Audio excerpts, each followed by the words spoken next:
Sabe, tem coisa que parece travada na sua vida, irmão. Tem coisa que parece que não está rompendo no seu casamento, na sua vida espiritual.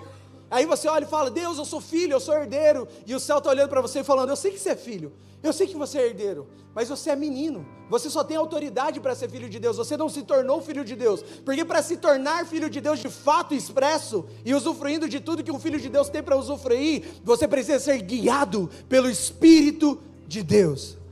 Os problemas da sua vida não estão na igreja que você congrega, está enquanto você está sendo guiado pelo Espírito de Deus. As suas frustrações não é por um pastor com menos revelação ou mais revelação, com menos unção ou mais unção, é o quanto a sua vida está sendo guiada pelo Espírito de Deus, porque só quem é guiado pelo Espírito de Deus usufrui de fato da herança e da autoridade dos filhos de Deus. Quando você nasce de novo, quando você aceita Jesus, você ganha o direito de ser filho de Deus. Mas quando você é guiado pelo Espírito, você de fato se torna filho de Deus. Por mais que uma palavra ela pode mudar o curso da nossa vida. Eu não sei você, mas a minha história, ela foi transformada por uma palavra liberada de um altar como esse. Palavras, elas têm o poder de ressignificar os nossos dias, de realinhar o nosso destino profético e de transformar a rota que nós estamos trilhando. É por isso que em reuniões como essa não são apenas culto. E talvez uma coisa que nós precisamos entender é a diferença daquilo que é simples e daquilo que é normal e daquilo que é comum. Nós precisamos compreender o que é normal para a vida de um crente. Normal para a vida de um crente é viver na presença de Deus. Mas a presença de Deus não é algo comum, ela é algo que clama por temor e reverência. Sabe, a presença no nosso meio é algo normal, irmãos. É normal você entrar no seu quarto para orar e sentir a presença de Deus. Eu não sei aqui, mas é normal você lavar a louça e de repente a presença de Deus te tocar. É normal a presença de Deus enquanto você está dirigindo, ouvindo louvores, ela te envolver. Só que isso nunca pode ser comum. Entende? Algumas coisas são normais. É normal ou não é normal nos nossos dias o divórcio estar aumentando? Certo? Mas nunca vai ser comum, irmão. O divórcio aumentar é normal, mas não é comum. A corrupção da política é normal, mas não é comum. Entende? A gente ver ministros, homens de Deus caindo, se tornou algo normal, mas nunca será comum. Aquilo que é comum na nossa vida precisa ser o que a palavra de Deus diz que nós precisamos nos mover, e como a palavra de Deus diz que nós precisamos nos mover. Então é normal você estar na presença de Deus, mas não pode ser comum.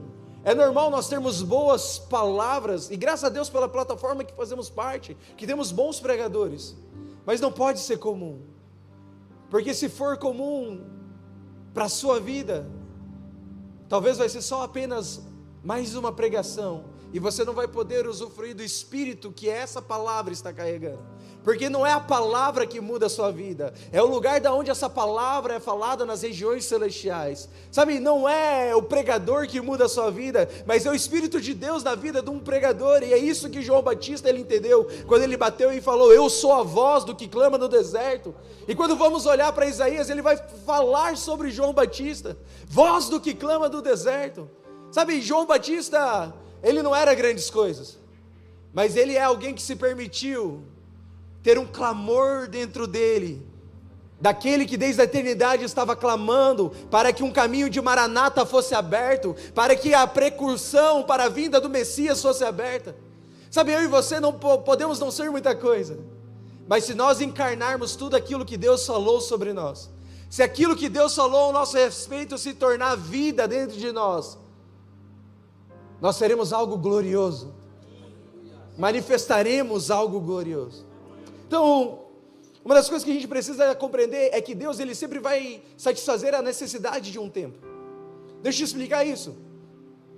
Quando Deus ele quis reiniciar a terra, Ele contou com Noé, Então ele iria enviar um dilúvio sobre a terra.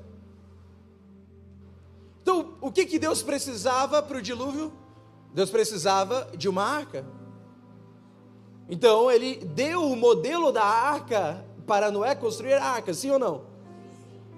Quando Deus ele olhou para a terra e viu que ele precisava de um tabernáculo para o relacionamento dos sacerdotes com ele, o que ele fez? Ele chamou Moisés e deu a especificação de um tabernáculo, certo? Quando Deus ele viu que o povo precisava de lei e ordem para poder se manter se relacionando com ele, o que ele fez? Ele deu os mandamentos, ele deu a lei.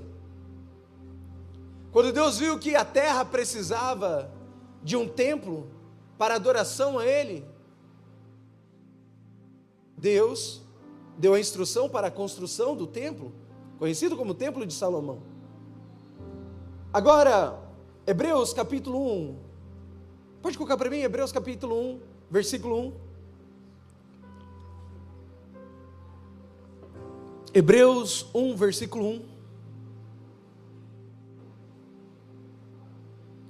Havendo Deus outrora falado muitas vezes e de muitas maneiras aos pais pelos profetas. Próximo versículo.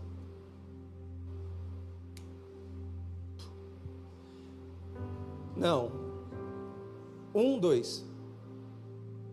Nesses últimos dias, nos falou pelo Filho. Achou? A quem sabe faz ao vivo, né? Nos últimos dias, nos falou pelo Filho, a quem constituiu o herdeiro de todas as coisas, pelo qual também fez o universo. Deixa eu explicar isso aqui. Em toda estação que Deus queria algo na terra, construir algo na terra, Ele deu tudo que era necessário. Agora, Deus não está construindo um templo, Deus não está construindo uma arca, Deus está formando um corpo, o Filho. E tudo que é necessário para que o corpo do Filho represente o Filho, Ele já nos deu através do Espírito. Nós só precisamos elevar o nível da nossa vida, a palavra de Deus, para que cumpramos toda a missão de Deus sobre a face da terra.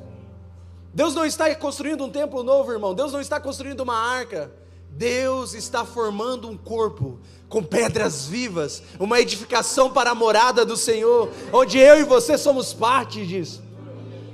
Então, tudo o que fazemos e vivemos, não se trata do Mevan, não se trata de nenhuma denominação, se trata do Filho sendo expressado na face da terra, através das nossas vidas. Tudo o que nós precisamos é expressar e manifestar o Filho. Todo o recurso que precisamos está no Filho.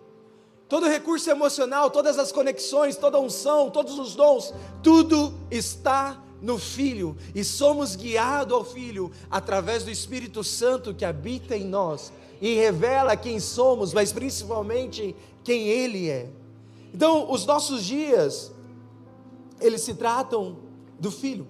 Sabe, o meu pastor, ele falou algo esplêndido. Ele fala muitas coisas esplêndidas, na verdade, mas quinta-feira ele falou algo esplêndido. Na igreja que eu me converti, ele foi pregar, estávamos juntos lá, e ele solta a seguinte frase: quando Deus,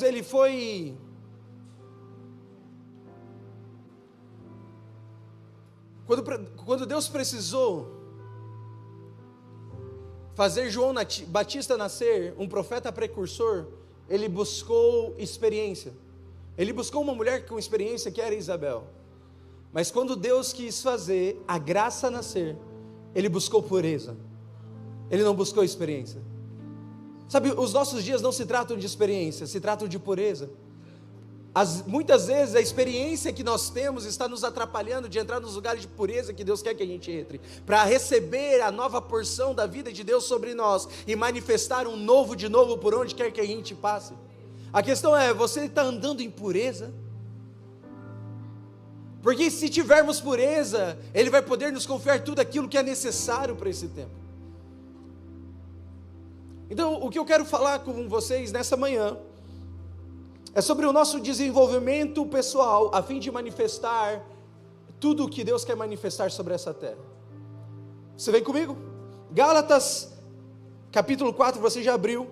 Só que antes de entrar em Gálatas 4, a gente precisa entender que na palavra de Deus, especificamente no Novo Testamento, existe uma diferença muito grande entre poder e autoridade. Amém? Então, nós precisamos compreender a distinção entre poder e autoridade, porque nós falamos muito sobre poder. E eu, como pastoreei jovens, é muito interessante você ver o quanto os jovens e os adolescentes, eles são intencionais em aprender sobre poder e manifestar poder. Quer ver um adolescente feliz, irmão? Ensine ele a orar por enfermos, e na ousadia dele orar por enfermos, alguém ser curado pelo nome de Jesus. A primeira experiência de ver um adolescente orando por cura e a pessoa ser curada é muito legal, porque ele fica com aquela cara tipo, funciona. Sabe, eu lembro que a primeira vez que eu fui expulsar um demônio, a gente estava numa reunião, uma menina começa a ficar endemoniada assim, aí eu olho assim, eu falei, eita, pega.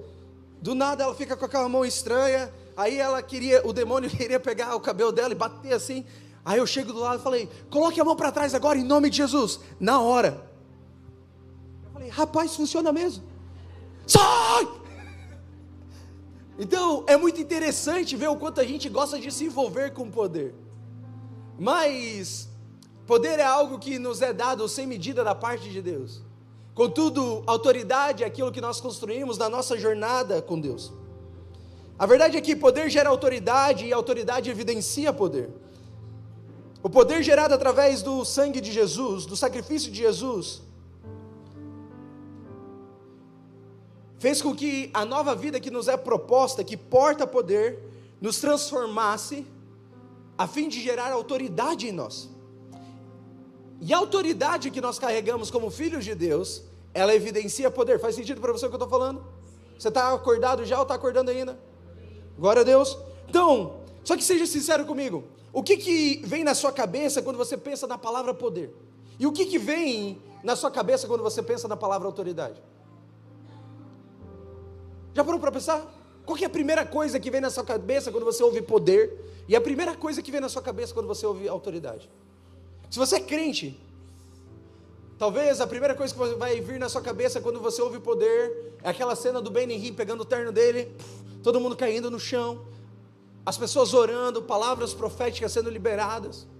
E quando você ouve a palavra autoridade, talvez a primeira coisa que vai vir na sua cabeça é o título de pastor, de apóstolo, de profeta, de titã, de semideus, essas coisas todas.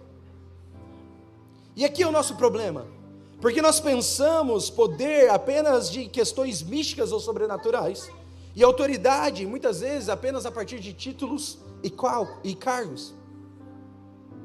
Contudo, poder e autoridade não tem a ver apenas com isso.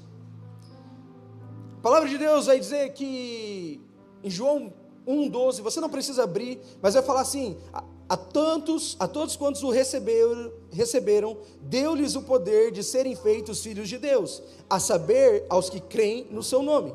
Essa palavra poder aqui, ela vem do grego chamada exousia, ou exousia, que é poder de escolher, liberdade de fazer como se quer, o poder da autoridade, influência, do direito, privilégio, o poder de reger ou governar, o poder de alguém a quem a vontade e as ordens devem ser obedecidas pelos outros. Ou seja, por conta do sacrifício de Jesus, Ele nos deu poder, Ele nos deu essa autoridade, que é diferente da outra palavra poder para dunamis, que é poder manifesto de Deus, amém?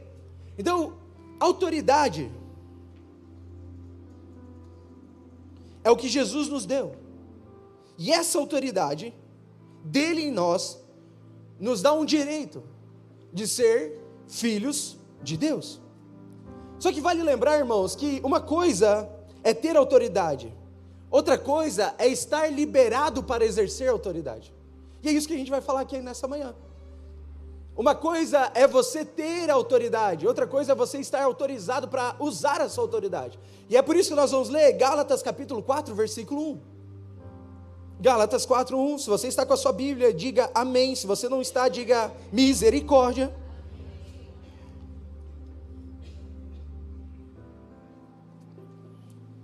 Digo, pois, que durante o tempo em que o herdeiro é menor, em nada difere de escravo, posto que ele é senhor de tudo. Até aqui. A minha versão, versículo 2, por favor, desculpa. Mas está sob tutores e curadores até ao tempo pré-determinado pelo Pai. Vamos entender isso aqui. Está falando assim, ó. Durante o tempo em que o herdeiro, ou seja, vamos pensar num rei, ele tem um filho, então esse filho é herdeiro. E a palavra de Deus está dizendo que o herdeiro, quando ele é menor, quando ele é menino, ele nada difere de um escravo, mesmo sendo herdeiro de todas as coisas. Mas ele está sobre tutores, sobre líderes, sobre talvez discipuladores na nossa linguagem. Ele está sobre pessoas que vão capacitá-lo e treiná-los até o tempo pré-determinado, não por ele, não pelos curadores, mas pelo Pai. Pensa comigo, quem aqui tirou carteira de motorista há pouco tempo? Tem alguém aqui que tirou carteira de motorista há pouco tempo? Temos uma pessoa ali, amém, muito bom.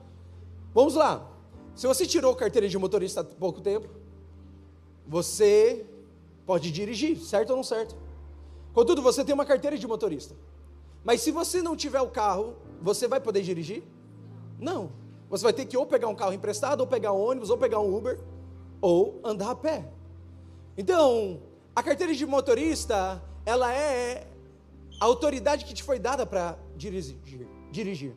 Agora, ter o carro para dirigir é a habilitação de fato para você exercer aquilo que você tem autoridade. Deixa eu te dar um outro exemplo. Se você tem 16 anos de idade, você pode fazer uma coisa, você tem direito a votar, então você pode tirar o título de eleitor, certo?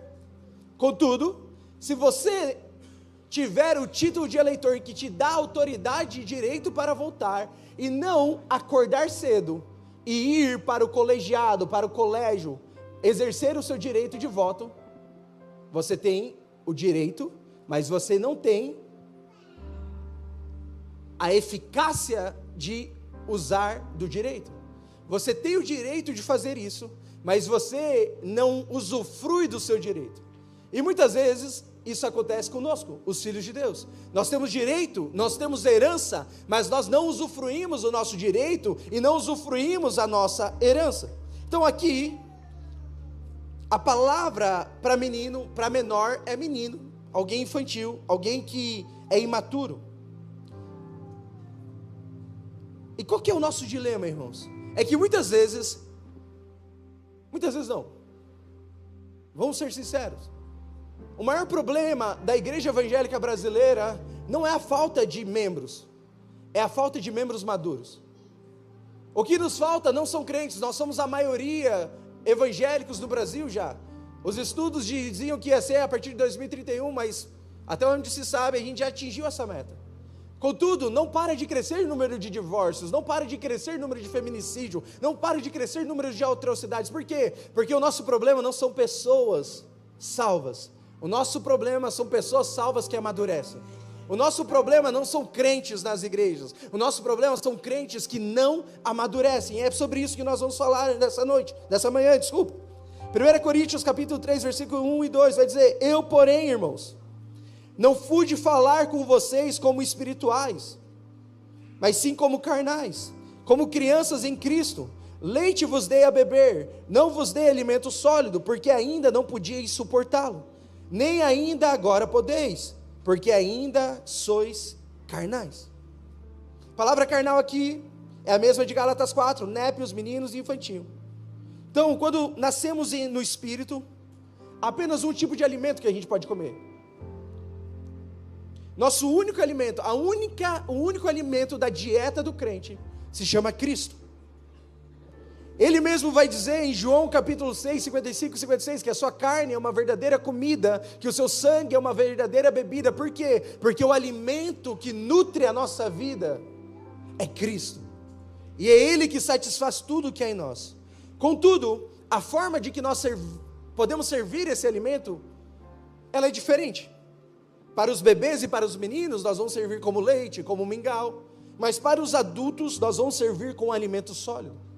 Agora preste atenção, quem é a igreja de Corinto? A igreja de 1 Corinto, Paulo vai começar dizendo, olha, não falta nenhum dom em vocês, vocês têm profecias, vocês têm palavras de conhecimento, vocês têm manifestações espirituais, mas eu tenho um problema contra vocês, é que vocês são carnais. E aqui ele vai transcorrer isso, dizendo, olha, quando eu fui ter com vocês, eu notei que vocês tinham muitas coisas de Deus, mas vocês não podiam receber um alimento sólido, um alimento espiritual para pessoas maduras. Então eu tive que dar leite para vocês.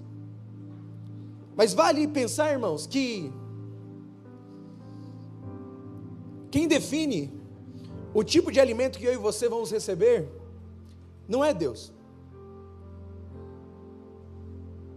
Quem define a forma do alimento que nós vamos receber não é Deus. Deus, ele já liberou o alimento para nós, mas a forma como esse alimento vai ser recebido não depende de Deus, depende de mim e de você. Se permanecermos imaturos, leite. Se amadurecemos, alimento sólido. Se permanecemos como crianças, leite. O que o leite vai fazer? Leite vai cuidar das suas necessidades básicas. Sabe, leite é quando você tem que viver uma vida para pedir um novo emprego, uma nova oportunidade, um novo carro. Sabe, leite é quando você tem que pedir para que a pessoa que você quer namorar se converta. Sabe, isso é leite, irmão. Leite é essa necessidade básica.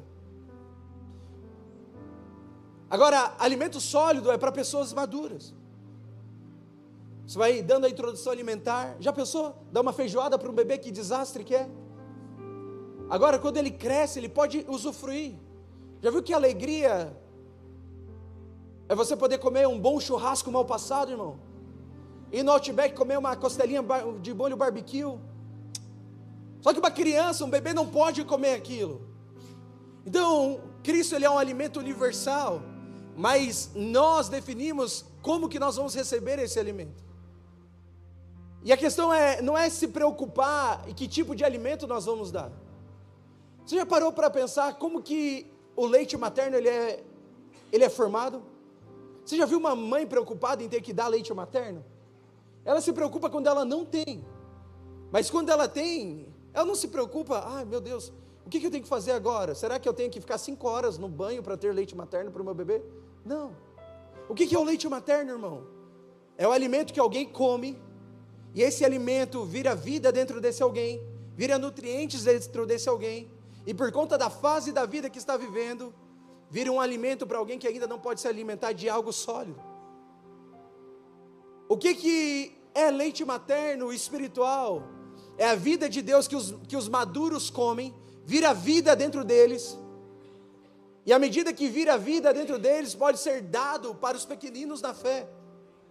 Não é quanto de revelação você tem, é o quanto de vida de Deus você tem, que dentro de você vira alimento para aqueles que são menores que você. Está fazendo sentido para você? Sabe, o que nos falta muitas vezes é esse alimento virar vida em nós. Irmãos, eu pastoreio adolescentes há 10 anos, 2013, 12 anos. E Deus me deu uma graça para tocar pais de adolescentes também. E por conta disso nasceu um livro chamado Construindo Pontos Geracionais. Eu dedico a minha vida a isso. Mas grande parte dos adolescentes, filhos de crentes, e uma pesquisa de Barna vai dizer que 64% das crianças criadas em lares evangélicos vão abrir mão da sua fé na adolescência e na juventude. Ou seja, é muita gente. Só que a maior parte de filho de adolescente não tem problema com Jesus. Tem problema com a falta de testemunho dos seus pais em casa. O problema não é ouvir sobre a palavra de Deus. Você vai ver entre a geração Z uma frase muito legal. Eles falam assim: Jesus é legal, o que é ruim é o fã-clube. A geração Z ama Jesus, só que muitas vezes o fã-clube não manifesta Jesus da maneira correta. A maior parte dos adolescentes, eu poderia te dizer 90%, 95%, abrem mão de querer Deus, ou por conta da falta de testemunho dos seus pais, ou por conta de quantos pais ficam falando: eu fui ferido, a igreja me feriu, olha só o que aquele pastor fez comigo, ai meu Deus, os membros da igreja nos deixaram, e ele está ali, cara, para que eu vou amar algo que está destruindo a vida do meu pai? Não faz sentido. Porque alimento para beber é vida encarnada na vida de outra pessoa. É quando a vida encarna dentro de mim, de você, e agora isso se torna um alimento para outras pessoas. Tem uma frase na vida pedagógica que você fala para os filhos, sobre criação de filhos, que é: não ensine o seu filho a ler, leia apenas. Seu filho lendo vai querer ler. Não ensine o seu filho a orar de priori. Apenas ore, que o seu filho vendo você orar, ele vai querer orar. O que é isso, irmão? É alimento espiritual que virou vida dentro de você, e agora o seu próprio exemplo, a sua própria vida, está virando e nutrindo a vida de um outro alguém menor do que você. Contudo, nós não somos criados apenas para alimento de leitinho. Deus quer nos dar um alimento sólido. Então, como eu já falei, quem define o tipo de alimento que nós recebemos somos nós. É como se Deus tivesse um banquete, e a nossa estatura de maturidade vai definir o que nós vamos poder comer do nosso banquete, desse banquete. Então, está tudo bem ser criança espiritual, está tudo bem ser imaturo espiritual, mas deixa de estar bem quando 3 coisas acontecem. Número 1, quando a gente permanece muito tempo como criança. Por quê? Porque nós deixamos de crescer e de desenvolver a vida de Deus em nós. E qual é o problema disso? Nos tornamos um peso para aqueles que amadurecem, e ao invés de colaborarmos para a obra de Deus, atrapalhamos quem está levando essa construção a sério. Nós nos tornamos um atraso para o reino de Deus. Então, quando nós ficamos muito tempo como criança, nós atrapalhamos o avanço do reino de Deus. Já parou para perceber aquele adolescente que ele cresce, mas ele continua um crianção? Eu vou falar de mim para não ofender ninguém, porque eu era esse. Sabe, eu era um adolescente que eu era alto, queria namorar, mas eu não tinha filtro algum na minha vida. Eu falava o que me dava na telha, isso me gerou muitos problemas. Então, às vezes eu estava ali, tinha uma menina bonita, e aí a gente virava amigo do nada. Sabe aquele dia que a menina vai com aquele bigode chinês, só que ninguém fala para ela que ela estava com bigode chinês. Eu falava, nossa, olha o seu bigode. Ali acabava tudo, irmão. Sabe, eu cresci, mas não desenvolvi. Sabe, a pessoa que é sem noção, falta filtro, é que falta desenvolvimento de maturidade dentro dele. Segundo ponto, que é um problema, é quando nós não vivemos a fase de criança. Porque não desfrutar da estação de vida e da medida que estamos vivendo em Deus, faz com que a gente apresente para pessoas um fruto de vida que não é real. É como uma figueira que mostra as suas lindas flores, e quando uma figueira mostra flor é porque ela tem fruto. E aí, alguém chega para comer dessa figueira e o fruto não está lá. É quando você gera uma expectativa, sabe? Geralmente pai de jovem adolescente é assim. Todo pai de jovem adolescente acha que seu filho é o mais inteligente do mundo, que vai passar em qualquer concurso público do mundo, que vai passar em Harvard, alguma coisa, e às vezes é só alguém comum. Mas a gente olha para os nossos filhos como, uau, o ser maravilhoso, o alecrim dourado, e isso é inerente do pai, está tudo bem. E por que isso é um problema? Porque nós precisamos viver cada estação de nossas vidas de uma maneira plena. Todo mundo aqui deve ter uma tia que, por alguns motivos, abriu mão da sua adolescência, aí casou muito cedo, aí não conhece Jesus, divorciou, e depois que divorciou, deu a louca, vira baladeira com tipo 40 anos de idade e se veste igual uma adolescente. Só na minha família tem uma tia assim, ok, eu sei, na sua não tem. Mas o que é isso? É não viver de maneira plena a estação da sua vida.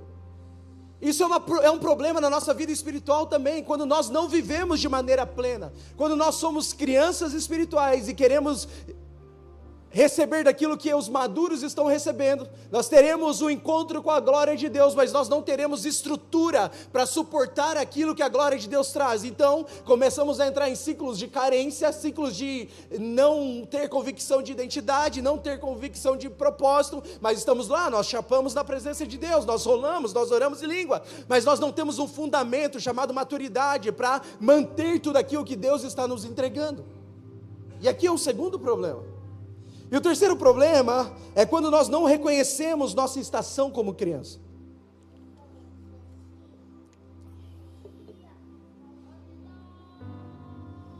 Então, isso aqui é muito parecido com o que eu acabei de dizer, mas é um pouco diferente. Porque aqui, você não quer reconhecer que está num processo de maturidade. Sabe, já parou para pensar que parece que é crime ser imaturo nos nossos dias? Já reparou nisso? É crime você não ser maturo. Aí você olha uma jovem de 18 anos, ela está vestida igual uma senhora de 40 anos de idade, que não é uma senhora. Mas tipo assim, você já reparou que jovem não se veste mais igual jovem? Na verdade, você vai num casamento, irmão, quem que tem mais energia para dançar? Uma pessoa de 50 anos de idade ou um jovem de 18 anos? Você sabe que é uma pessoa de 50 anos de idade. Porque os jovens hoje em dia nem sabem dançar. Antigamente dança era aquele negocinho bonito, né? Grudadinho, hoje é umas coisas estranhas. Sabe, parece que é crime você ser imaturo.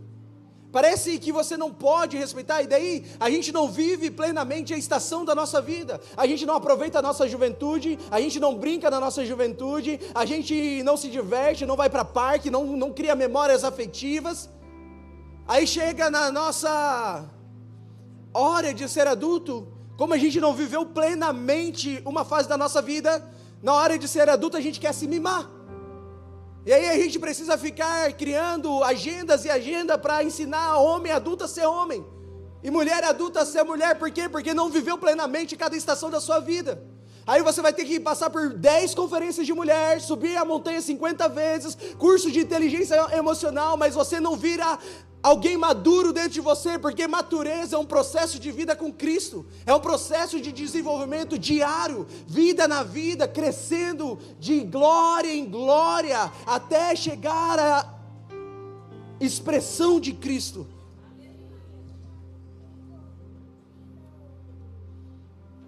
E por que isso é um problema?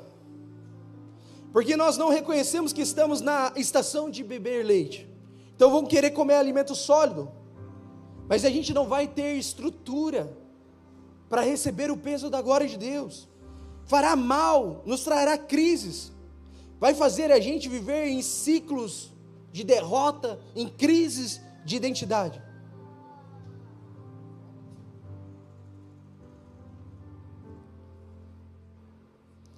Então o que nós precisamos fazer? Eu quero começar a caminhar para o fim para a gente orar. Vamos lá. Mateus capítulo 22, versículo 25. Você está feliz? Mateus 22, 25 vai dizer: ora, havia entre nós 7 irmãos. O primeiro, tendo casado, morreu, e não tendo descendência, deixou sua mulher a seu irmão. O mesmo sucedeu com o segundo, com o terceiro, até o sétimo. Depois de todos eles, morreu também a mulher. Portanto, na ressurreição, de qual dos 7 será ela esposa? Porque todos a desposaram. Respondeu-lhe Jesus: errais, não conhecendo as Escrituras, nem o poder de Deus, porque na ressurreição nem se casam, nem se dão em casamento, são porém como anjos do céu. E quanto à ressurreição dos mortos, não tendes lido o que Deus os declarou: eu sou o Deus de Abraão, o Deus de Isaque e o Deus de Jacó? Ele não é Deus de mortos em si, de vivos. Ouvindo isso, as multidões se maravilharam da sua doutrina. Vamos lá, Jesus está falando aqui para um povo que conhecia a lei, para um povo que conhecia os ritos religiosos, mas para um povo que era imaturo.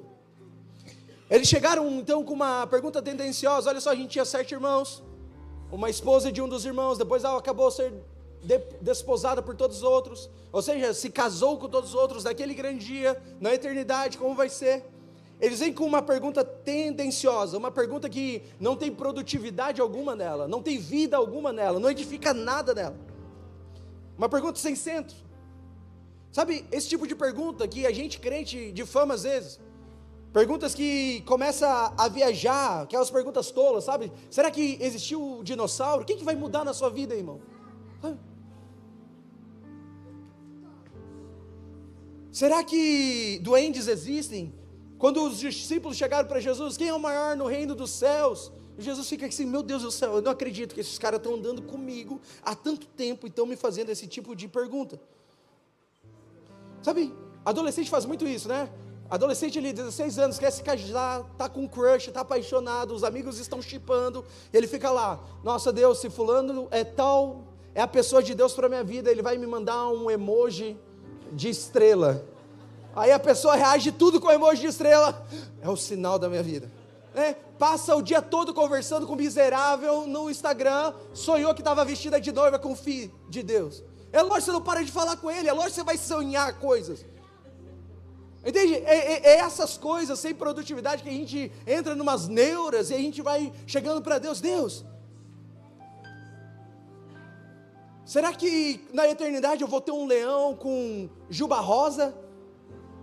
Coisa de crente assim, sabe? Coisa que às vezes saem nos nossos papos. Então, outras coisas são as nossas competições infantis. Olha, eu preciso ter o melhor ministério de louvor da minha denominação, eu preciso ter a maior igreja da cidade, eu preciso ter o maior número de jovens no meu ministério, coisas que a gente chega para Jesus, só que não fazem sentido nenhum para o reino de Deus, que são só devaneios da nossa carne. Quando a gente chega para Jesus com perguntas e afirmações bobas, a resposta de Jesus é clara: o erro de vocês está em não conhecer as Escrituras. Vocês conhecem o texto, mas não conhecem a verdade do texto. E também erram em não conhecer o poder de Deus, o dunamis de Deus, a força, a habilidade, o poder inerente que reside em alguém pela virtude de sua nova natureza, que é desenvolvido e revelado a partir da vida dele.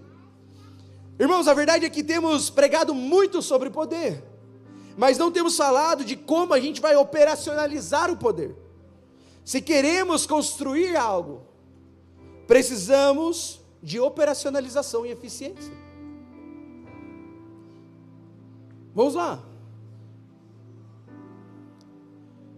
É interessante você ser envolvido com o ministério e ser empresário. Por quê? Porque você quer dar oportunidade para as pessoas que estão no seu ministério.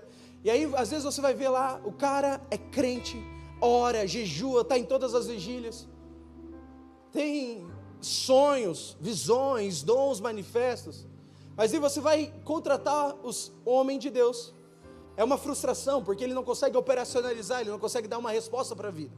O que um pai de uma menina quer como genro, não é um cara que ora em línguas e sonha com anjos, é um cara que vai ser responsável na sua vida, que vai poder dar conta da vida, que vai poder manter a casa, que vai poder ser um provedor, que vai poder, sabe, liderar o seu lar.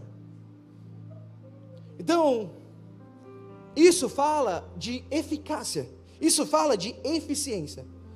Então é por isso que é necessário aprendermos que poder sem autoridade é a mesma coisa que entretenimento para a educação infantil. Vou repetir isso para você. Poder sem autoridade é entretenimento para a educação infantil. É como colocar 3 palavrinhas para um monte de criança. É como colocar a minha vida é uma viagem na salinha para as crianças ficarem vendo. Entrete, mexe com a alma, arrepia, traz experiência, marca as nossas vidas, mas não tem um fundamento para construir e para prosseguir na construção de Deus na face da terra. Então o que a gente tem que fazer? Parar de orar pelos enfermos? Não. Porque você ser imaturo, orar e alguém ser curado, a perna de alguém crescer, se você não tem maturidade, aquilo provavelmente vai ser só entretenimento. Se você não guiar essa pessoa para alguém maduro, essa pessoa só vai usufruir do sinal e não vai ir para onde o sinal está apontando. Você está me entendendo? Agora vamos parar de orar por curas? Não, irmãos. Mas na medida que nós oramos, por favor, vamos amadurecer. Vamos desenvolver a nossa vida espiritual, vamos desenvolver o nosso homem interior, para quê? Para que Deus possa contar conosco. Se queremos construir com poder, precisamos de autoridade. Para exercer autoridade, nós precisamos de poder. Sabe, dentro dos nossos devaneios, a gente fica aqui lá, mas é melhor ter caráter do que ter poder. Eu sei que você já pensou isso alguma vez na sua vida. Mas deixa eu te falar uma coisa, como que você vai ter caráter se o poder de Deus não te regenerar? Não existe caráter sem poder. Mas não existe poder sem caráter, irmão. Você precisa de poder de Deus para ser regenerado no seu caráter, mas você precisa de caráter para manter o poder de Deus que te tocou. Então as coisas, elas não são separadas, elas estão unidas. Toda criança com poder e autoridade é um destruidor de outras pessoas. Existe um ditado que ele é muito real. Você quer ver quem alguém de fato é? Dê poder para essa pessoa. Coloque um cargo de líder de algo para essa pessoa e você vai ver essa pessoa imatura, aprisionando outros. Pode ser o líder do ministério das cadeiras. Se é um infantil, se é alguém que não amadureceu na sua vida espiritual, vai prender todo mundo que está ao redor. Mas se é alguém desenvolvido, vai saber que nada é dele e vai sempre tentar preparar os seus sucessores para exercer melhor do que ele aquilo que ele já faz. 1 João capítulo 2, versículo 1 ao 2. Você está comigo? Podemos continuar? Você me dá mais 10 minutos? Quem me dá mais 10 minutos? 10, 20, 30, não funcionou muito bem. Mas vamos lá, obrigado para você que me deu. 1 João 2, versículo 1. Vou lendo para vocês. 1 João capítulo 2, versículo 1. Filhinhos meus, essas coisas vos escrevo para que não pequeis. Se todavia alguém pecar, temos um advogado junto ao Pai, Jesus Cristo, o justo, e Ele é a propiciação pelos nossos pecados, e não somente pelos nossos pecados, pelos nossos próprios, mas ainda pelos do mundo inteiro. Daqui nasceu a música da Bruna Carla, advogado fiel. Meu Deus, gente, vocês não ouviam Bruna Carla? Vocês se converteram na época do Wilson, que eu sei. Bethel, né? Vamos lá. Existem 3 expressões muito usadas para dizer filho no Novo Testamento. Filhinhos é igual teknion. Então, teknion é o diminutivo para teknon. Teknon é um filho ou criança. Teknion é um filhinho, uma criancinha. É o Theo, é o Mateu, é o Estevão. É uma criancinha. Teknon se refere a uma criança. Então, João está falando, olha, criancinhas, filhinhos, amadinhos, na imaturidade de vocês, eu vos escrevi isso tudo para que vocês não pequem. Se alguém pecar, nós temos um advogado junto ao Pai. Sabe, um dos sinais de que nós não somos, de que somos não apenas crianças, mas criancinhas, entende? Menos do que criança, na nossa maturidade, é o quanto nós caímos com frequência nos nossos mesmos pecados. Se pecarmos, nós temos um advogado? É claro que nós temos, mas entende, isso é um cenário para uma criancinha, não para alguém maduro. Quer dizer que alguém maduro não vai pecar? Não, não quer dizer isso. Quer dizer que quem fica clamando pelo advogado o tempo todo ainda não se desenvolveu. Quem fica o tempo todo clamando, você já viu, quando que você chama um advogado, irmão? Quando algo inesperado aconteceu. Não é, você não acorda, vou bater o carro, vou chamar um advogado. Eu vou ali tomar um golpe no tigrinho, vou chamar um advogado. Não.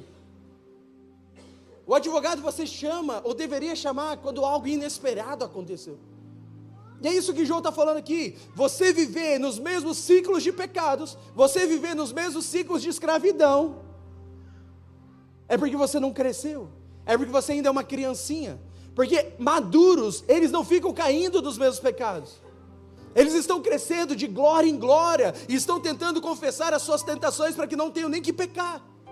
Estão com o coração na mesa para servir, estão servindo com o coração na mesa, estão abrindo a vida deles como um livro aberto, estão sendo transparentes para que as pessoas toquem neles, discipulem eles, a fim de que possam ter mais de Cristo dentro de você, e manifestem mais de Cristo com mais clareza. Evangelho de João, capítulo 1, versículo 12. Mas a todos quanto receberam, deu-lhes o poder de serem feitos filhos de Deus, a saber, aos que creem no seu nome. A palavra filhos de Deus aqui é teknon, filho, mais criança. O novo nascimento é ter uma criança sendo desenvolvida dentro de nós. Isaías 9. O menino nos nasceu, como filho se nos deu quando nós nascemos de novo. Um menino dá-se dentro de nós. mas sob o lombo dele tem autoridade, tem governo, é príncipe da paz. Por quê? Não como menino, mas à medida que se desenvolve, governo, autoridade e paz vão sendo revelados. Então, quando o menino é herdeiro de todas as coisas, mas que para poder participar, para poder usar da herança, precisa amadurecer. Vamos lá, Romanos capítulo 8, versículo 15. Não abre não, irmão, apenas anota, seja como um bereano, depois se eu falei alguma heresia, você reclama para o pastor Jean. Romanos 8, 15 e 17. Porque não recebeste o espírito da escravidão, para viverdes outra vez atemorizados, mas recebeste o espírito de adoção, baseado no qual clamamos, Abba, Pai. O próprio Espírito testifica com o nosso espírito que somos filhos de Deus. Ora, se somos filhos, somos também herdeiros, herdeiros de Deus e co-herdeiros com Cristo. Se com Ele sofremos, também com Ele seremos glorificados. Presta atenção aqui. As duas palavras aqui impregnadas para filhos também é teknon. Ou seja, um filho que ainda não é maduro. Mas onde que o Senhor quer levar a gente, meu irmão Jundiaí? O anseio de Deus para a sua vida é te levar para um lugar chamado maturidade. E o que é um filho maduro? Um filho maduro é o que a Bíblia chama em grego de um filho huios. Vamos lá, desse mesmo texto, versículo 18 e 19, nós lemos até o 17, agora vamos ler o 18 e 19. Porque para mim, tenho por certo que os sofrimentos do tempo presente não podem ser comparados com a glória que irá ser revelada de nós. A ardente expectativa da criação aguarda a revelação dos filhos de Deus. A gente ama esse versículo, irmão. Romanos 8,19, vira e mexe, é um versículo citado nos nossos turnos de oração. Por quê? Porque toda a criação, não só Campinas, não só Jundiaí, toda a criação está clamando com uma ardente expectativa pelo quê? Pela manifestação dos filhos de Deus. Mas qual que é a palavra aqui para filho? Não é mais teknon nem teknion. A palavra aqui é huios, os filhos maduros de Deus. O único tipo de gente que pode suprir a ardente expectativa da criação são filhos maduros. Sabe, porque parece às vezes que as pessoas não ouvem o que você fala de Jesus. Já parou para pensar nisso? Parece que você fala de Jesus, as pessoas não te ouvem. Ou porque você não se sente um bom conselheiro, ou porque parece que às vezes você vai orar para alguém, sabe, parece que falta unção, parece que falta graça. Já passou por isso? É horrível, irmão. Às vezes alguém vai te pedir um conselho, você vai dar um conselho, daí você vai orar, você pensa, meu Deus do céu, eu devia ter orado e ficado menos na Netflix, eu devia ter jejuado mais, porque está faltando algo ali. Sabe o que é esse algo? É desenvolvimento de maturidade. Eu e você não precisamos de um novo curso de evangelismo, nós não precisamos de um seminário de cura, nós precisamos crescer em amadurecimento, porque só os filhos maduros podem suprir a expectativa da criação. Mas o que vem antes de suprir a expectativa da criação? Os sofrimentos do tempo presente, que não podem ser comparados à glória que há de ser revelada em nós. Então vamos voltar um pouquinho, amém? Vamos ler bastante a Bíblia, volta um pouquinho, versículo 12, Romanos 8, 12.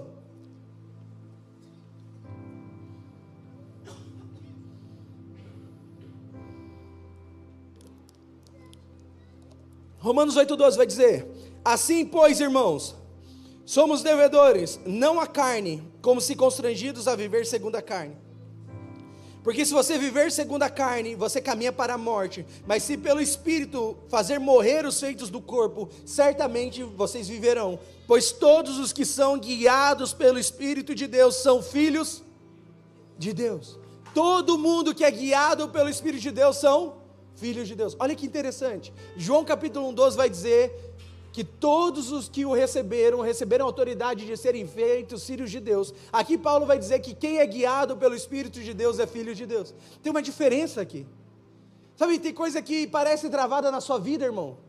Tem coisa que parece que não está rompendo no seu casamento, na sua vida espiritual.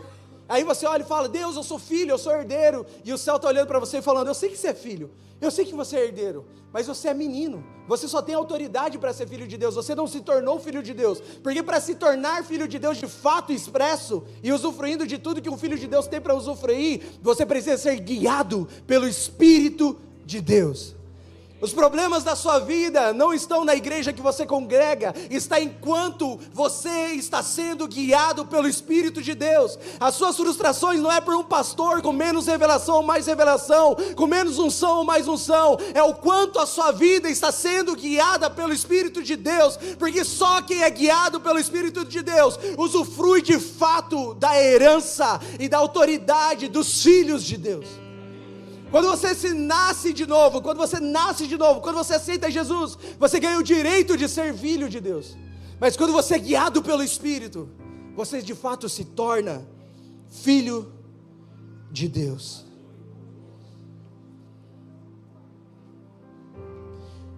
Então a gente precisa se perguntar: como nós crescemos em maturidade? Como, irmão? Pergunta para a pessoa que está do seu lado: como que eu cresço em maturidade?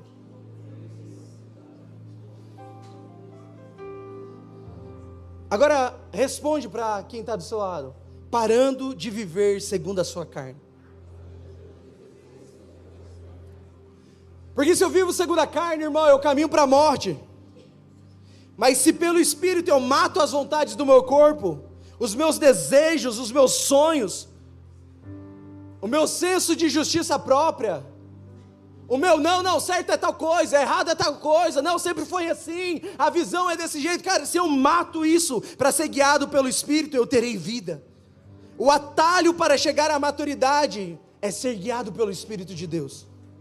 Você pode ser o filho de Deus salvo, mas talvez não o filho de Deus maduro, e está tudo bem, está tudo certo.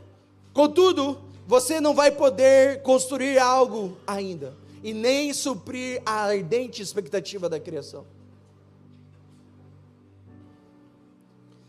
Mas se você se sujeitar a um processo de desenvolvimento, algo glorioso vai acontecer na sua vida. 1 Coríntios 13, 11. Você já sabe, 1 Coríntios 13, o capítulo do amor. Mas no versículo 11 vai dizer: quando eu era pequeno, eu pensava como menino, falava como menino, agia como menino. Agora que me tornei maduro, homem, desisti das coisas de menino e vivo em responsabilidade, exercendo governo e autoridade e manifestando poder. Paulo vai dizer: eu abri mão das coisas de menino, porque elas não cabem mais na vida de homem. Sabe, irmão, o PS5 é legal, mas se você tem 40 anos de idade, não faz sentido para a sua vida.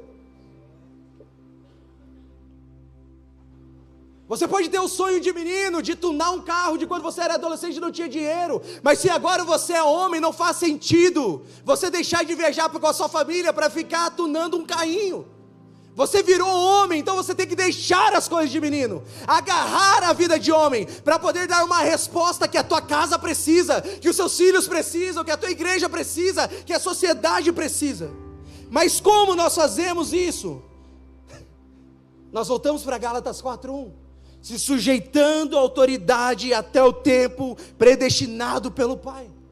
Porque o menino, sendo herdeiro de tudo, de nada difere de um escravo, está sujeito a tutores, até o tempo predeterminado pelo Pai. E aqui, irmão, a gente precisa ser muito sincero, e eu preciso ser sincero com você. Você vai ter que aprender que existe uma diferença de fazer parte da família e fazer parte dos negócios da família. Quem aqui é empresário? Ergue a sua mão. Temos algumas pessoas. Vocês são empresários, vocês são pais? Vamos lá. Então, se você é pai e você é empresário, na sua cabeça você já pensa: cara, essa empresa talvez vai ficar para o meu filho, eu vou fazer ela crescer, vou ter um bom EBITDA, vou vender ela e deixar como herança investido para o meu filho, sim ou não? Contudo, o seu filho, ele é herdeiro da empresa, não é? Ele faz parte da família que é dona da empresa, não faz? Agora, ele faz parte do negócio da família? Não, a menos que ele amadureça. Deus, como pai, tem um negócio, irmão. é a construção de um corpo para manifestar o seu reino. Você pode fazer parte da família de Deus, mas você só vai fazer parte do negócio da família se você amadurecer. Você pode fazer parte da família e seja bem-vindo à sua nova casa, mas colocar a mão no arado e fazer parte do negócio da família, não dá para fazer sendo menino. Você pode ter sido pastor em outro ministério, você pode ter liderado louvor, mas se não tiver vida dentro de você e você é só definido pelo que você faz, você não serve para a construção que Deus está trazendo para esses tempos. Não se trata do seu currículo evangélico, não se trata de quantas pessoas você já tocou, quantas sessões de cura e libertação, quantas veredas antigas você já fez, quantos MMI e MMA tanto faz. Importa é o quanto de vida de Deus tem dentro de você, porque se você não crescer e não se desenvolver, você é parte da família, bem-vindo, mas você não é parte dos negócios da família. E é uma opção sua fazer parte dos negócios da família ou não. Quer beber leite? Te damos leite, irmão, porque tem vida de Deus em nós. Mas se você quer alimento sólido, por favor, cresce.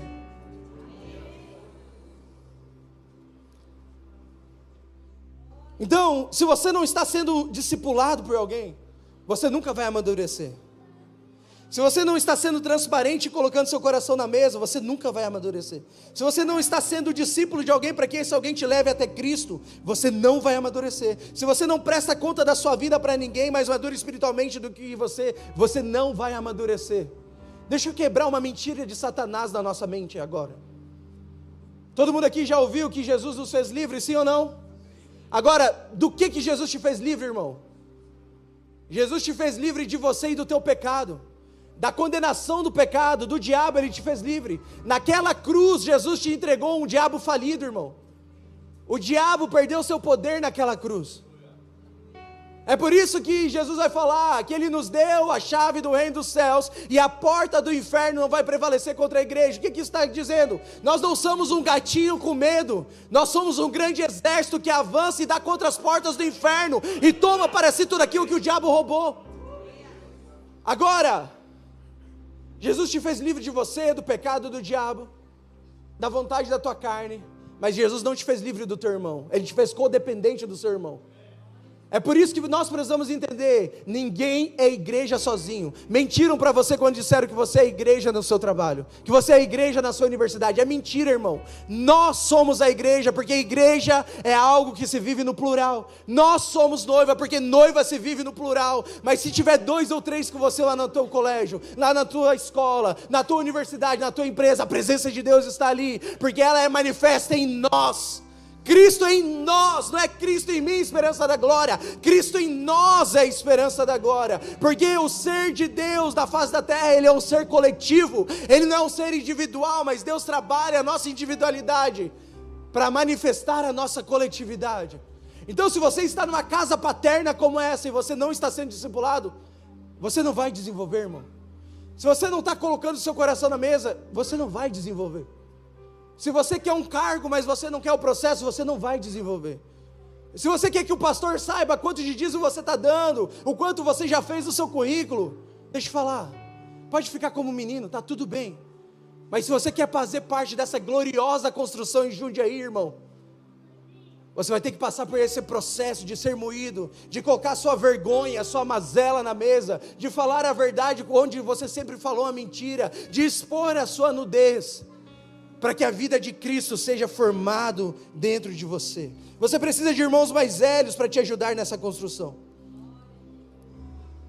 Eu vou te dar 5 conselhos e nós vamos orar. Fique em pé, por favor, no seu lugar. Time de adoração, se quiser subir.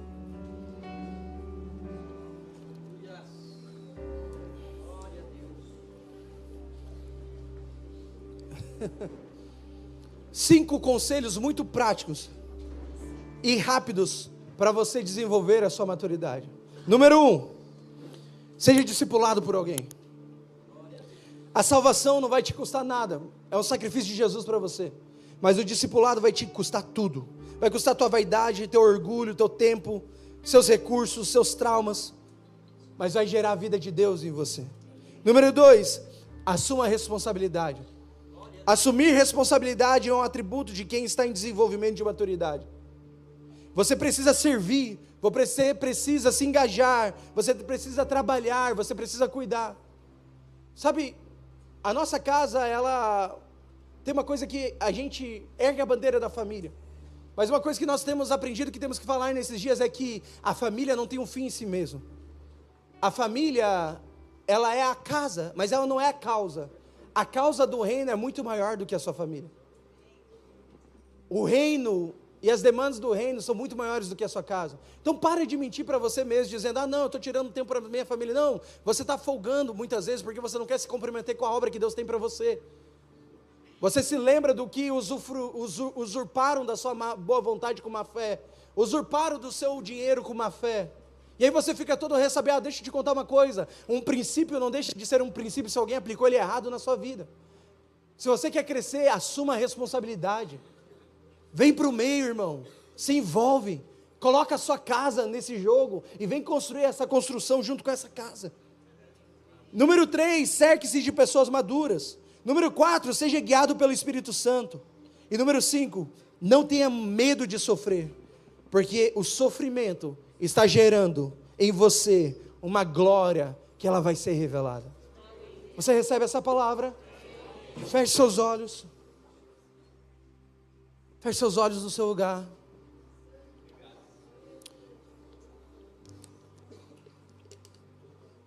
E eu quero te convidar a olhar para dentro de você e refletir quais são as áreas da sua vida que você precisa sujeitar a Cristo, a fim de crescer em maturidade. Quais são as áreas da sua vida que não estão debaixo do governo da vida de Deus? O quanto tempo, irmão, você está perdendo da sua vida? Você tem só 80 anos. Talvez você já gastou 50 deles. Mas em 30 anos você pode fazer coisas gloriosas. Deus pode fazer na sua vida em 1 ano aquilo que você não fez em 10. O quanto da sua vida ainda não está debaixo desse senhorio que te leva à maturidade, que te leva à provisão, que te leva à vida, que te leva a receber de tudo aquilo que você precisa. Até quando você vai ficar fazendo votos para você mesmo só para querer receber mais dinheiro ou algo? Existe algo muito maior de Deus sobre você. É a participação da obra de Deus sobre a face da terra. Apocalipse vai dizer que os atos de justiça dos santos, eles estão tecendo um vestido para a noiva do Senhor. O que eu e você estamos fazendo nessa vida é ser costureiros e costureiras, sabe, operadores de um crochê celestial, de um vestido que a noiva vai usar no grande dia. O quanto você está gastando a sua vida, que não é para construir esse vestido, que não é para glorificar o teu Deus. Você sabe que dentro de você tem uma fome por uma entrega maior. Você sabe que já gritou dentro de você um acesso da parte de Deus, já brilhou uma luz aí dentro. Então eu quero te convidar diante do Senhor, começar a confessar aonde você está precisando de governo do Espírito. Você já tentou lutar, você já tentou. Sabe quando você chegou aqui, irmão, você sentiu uma esperança de que chegou num lugar novo, de que você chegou numa nova fase da sua vida, uma casa paterna, mas você sabe que na última igreja que você fez parte, você também sentiu algo parecido com isso. O que você vai fazer na sua vida e o quanto de Cristo você vai deixar crescer, para que você não viva o mesmo ciclo de derrota? Eu quero te convidar a dizer: Deus, cresce em mim, Cristo, desenvolva em mim. Comece a dizer para o Senhor: eu quero a vida de Deus, eu anseio pela tua vida em mim. Cria forma em nós, Senhor, cria forma em nós. Vamos lá, irmão, abre a sua boca e comece a clamar: cria forma em mim. Eu quero participar do teu negócio, Pai. Eu quero ser um filho maduro que usufrui da tua herança. Vem mais sobre nós, Senhor. Cresce a sua vida em nós.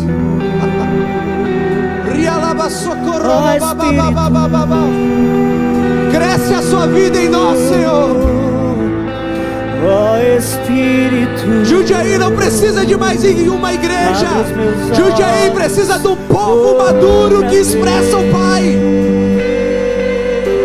Então começa a deixar essa vida te levar à madurez. Rialaba socorro.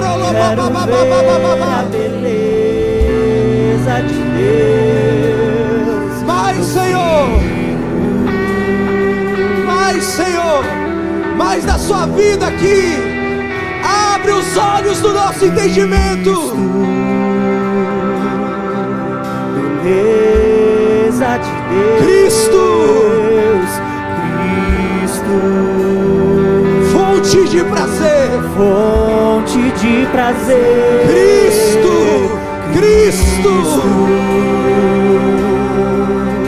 quero conhecer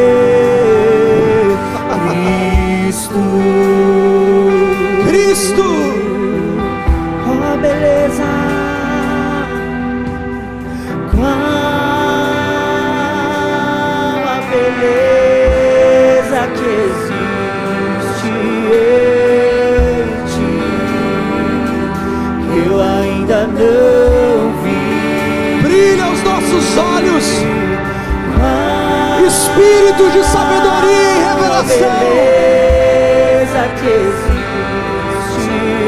abra os olhos do nosso entendimento, que eu ainda não vi.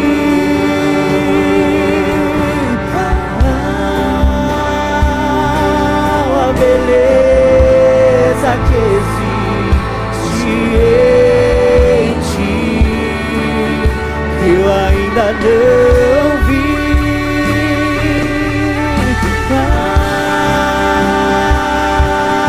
Beleza que existe em ti, que eu ainda não vi.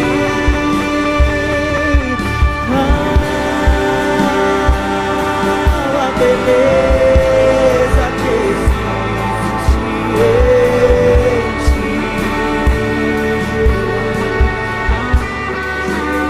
E quem já o Santo dos Santos em outro lugar, não sabe viver e onde estiver, ama pela glória, a glória de Deus. Quem já pisou,